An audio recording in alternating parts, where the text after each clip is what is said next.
ពីច្បាប់នៃការរួមភេទដោយមិនខុសច្បាប់បងប្អូនឆ្ងល់ទេណាច្បាប់នៃការរួមភេទដោយមិនខុសច្បាប់នេះគឺជាភាគីខាងស្រីនិងខាងប្រុសគាត់មានការព្រមព្រៀងជាមួយគ្នា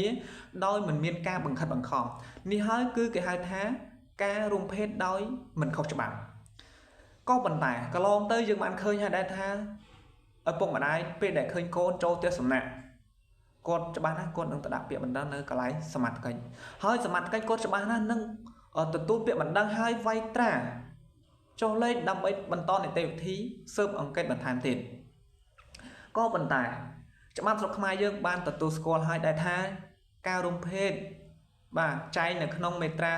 239វគ្គភក្ខន្ធទី2ក្រមព្រហ្មទណ្ឌបានកំណត់នីតិភាពនៃការរួមភេទចាប់ពីអាយុ15ឆ្នាំឡើងទៅគឺមិនមានទោសនោះទេបាទអានេះយើងស្រាវទាន់គឺយើងរួមភេទចាប់ពីអាយុ15ឆ្នាំឡើងទៅ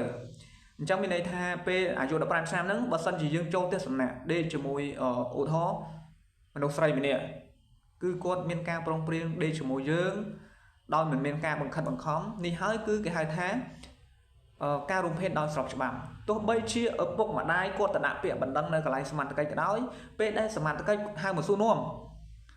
ពេលសមត្ថកិច្ចសួរនាំហើយចម្លើយឆ្លើយដូចគ្នា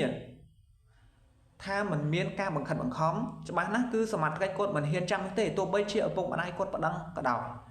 ក៏ប៉ុន្តែ